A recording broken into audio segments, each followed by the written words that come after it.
Fashion Month is a time for big marketing campaigns, and brands often time their coffee carts, PR stunts, and collection launches for when the fashion crowd is in one place at the same time. September this year was absolutely no different, and I saw a ton of good and not so good marketing campaigns that I want to share. We've already covered the unofficial Miu Miu campaign with Wisdom K on this channel, so let's just skip that one and dive into some of the others.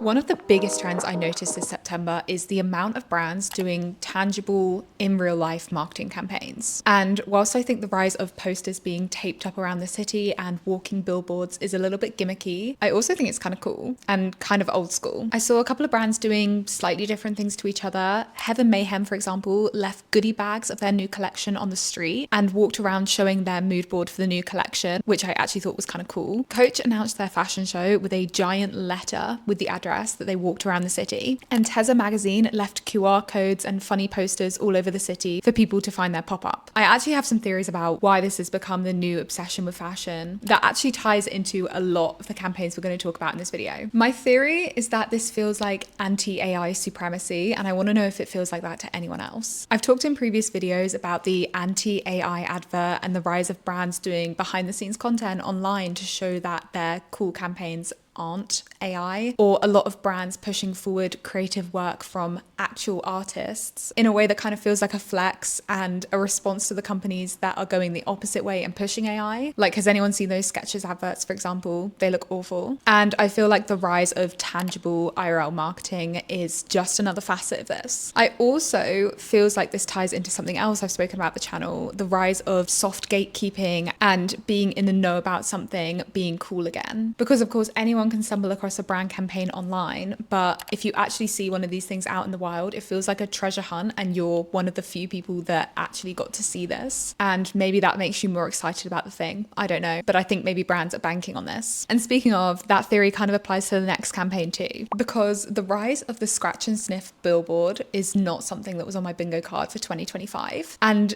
hosting this in a big city like New York or London, I'm not sure. Like, is this sanitary? Would you do this? Would you put your nose to this thing?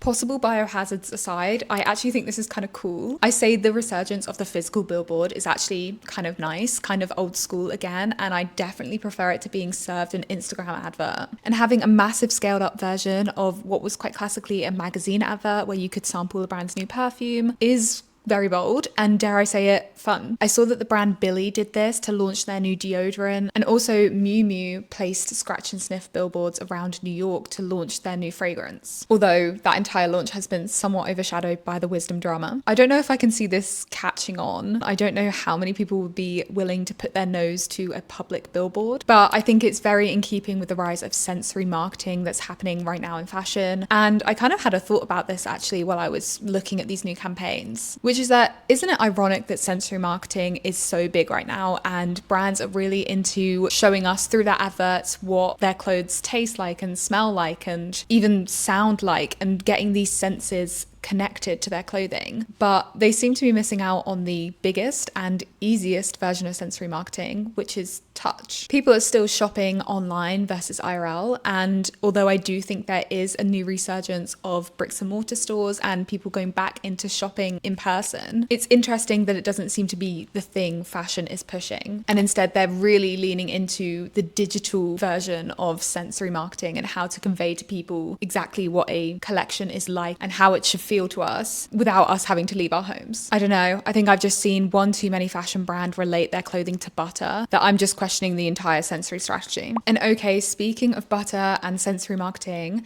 the fashion in food trend has taken it several steps too far. I saw the new collaboration between the brand Gisou and a pastry chef that had the chef making 3 unique honey infused pastries inspired by the brand's new collection of honey infused lip oils and made with the same honey that they use in their products. I'm not sure if these pastries fit into the ridiculously overpriced fashion cafe tax bracket that the likes of Prada and Gucci seem to be hawking to people, but I will say I do think it makes a lot more sense for a brand that's known for their honey ingredients to be collaborating for a pastry cafe collection than it does for just a random luxury fashion brand. So in a way, this felt a little bit more authentic to me, and it was kind of fun, but I also think it shows that the food fashion marketing bubble is not popping anytime soon. The brand I think took this trend too far was MAC when they collaborated with the TikTok famous chef and had Doja Cat eat a chocolate version of their lipstick on the runway. Not only did this feel a little bit too gimmicky, PR stunty to me, I also think it was a kind of weird take on the surrealism, AI slop video that seems to have taken over our feeds. And although it's interesting that they managed to have something that looks fake happen right there on the runway, it definitely feels like a less authentic brand collab than, for example, the Gissu one. I mean, I don't know exactly what MAC has to do with chocolate. Of course, we can't talk about weird campaigns that happened this September without mentioning the joke that was Nike Skims. They made this collaboration out to be such a big deal, going so far as to hire a ton of celebs for the campaign, including Serena Williams, who was also at the launch party that took place during Fashion Week in New York. And there was also another campaign that happened on the steps of the New York Public Library that, in my opinion, was really weird, but was very heavily advertised by Nike and Skims. But for all of that, this collaboration seems to have flopped. The New York Post sent a reporter to stand outside the stores of both Nike and Skims on the day the collection launched, and they reported that there was basically no one there, although the stores were set up as though they expected a ton of people to come along. They also reported it seemed only a few pieces sold out online too, which for a Skims collaboration especially is not normal. And when I went onto the Skims Instagram page, it seemed a lot of people had negative thoughts on the collection. I know there's always complaints when something new launches online, but this particular collection seemed to really confuse and irritate people. So many comments of people saying that their order got messed up or that it got split in half and they got refunded for some of it and not others. There was also so many people saying that things they wanted to buy from the teaser campaigns weren't actually available online for them. The lack of body diversity in the campaign on New York steps was an especially sore point. Not to mention, of course, these two companies together have an abysmal sustainability rating. Skims having scored lower than Shein on Remake's report card last year, and Nike being in the news and constantly discussed on this channel for cutting sustainability roles and goals. So announcing another fossil fuel collection and pretending it's something new and revolutionary is literally these two companies burying their heads in the sand. I was also quite disappointed by Business of Fashion's coverage of the collection, which seemed quite positive and had no real mention of the company's sustainability records, nor did it seem like they gave any effort to address the people similarly calling this out in their posts on Instagram. Okay, moving on to a campaign I actually liked. I think Damson Matter went one step further than the coffee cart this autumn, and they chose to instead present their new collection via modeling it with a chess club. The brand explained the entire event on Instagram as inspired by often overlooked beauty of the third place. Our autumn winter 25 collection will be presented on a collective of real New York chess players and enthusiasts,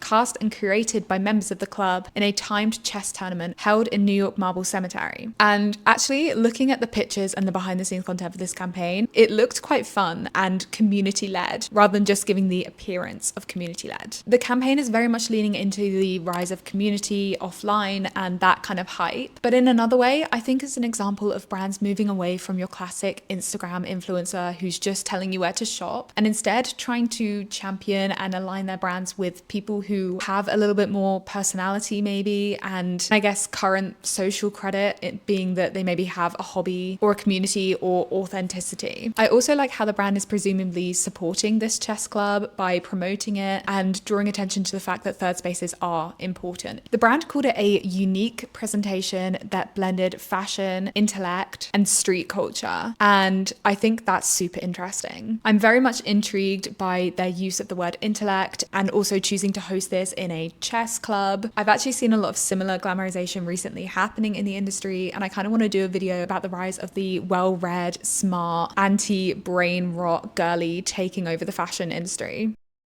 Okay, and to round it off, not quite a campaign, but I do feel like the camcorder aesthetic had a big moment this September. Rode, of course, was right on the cusp of this. They always tend to be at the beginning of trends. And I think it's very interesting. It kind of points to a lot of trends happening in fashion right now. For one thing, it's obviously very nostalgic. It doesn't feel so much like a launch video of one of their pop-ups as it does a film from a friend showing you maybe their holiday snaps or, you know, any random event in their life, which of course course is very parasocial. But again, it also feels kind of anti-AI, kind of imperfect and in the moment and messy, rather than the surrealness and perfection we've come to expect from brands using AI. I think all in all, it was a pretty busy fashion month for brands looking to stand out amid the onslaught of new creative directors starting to take over and a growing distrust in luxury fashion that seems to be taking over the zeitgeist everywhere you look. I'm curious to know what your favorite campaign was, what felt the most authentic to you and fun versus gimmicky, and whether you liked any of the suggestions for future videos. Let me know in the comments and let me know your thoughts on them to include. Okay, and with that, I'll say goodbye. Thank you so much for watching this video. If you liked it, make sure you subscribe to the channel and I'll speak to you soon. Bye.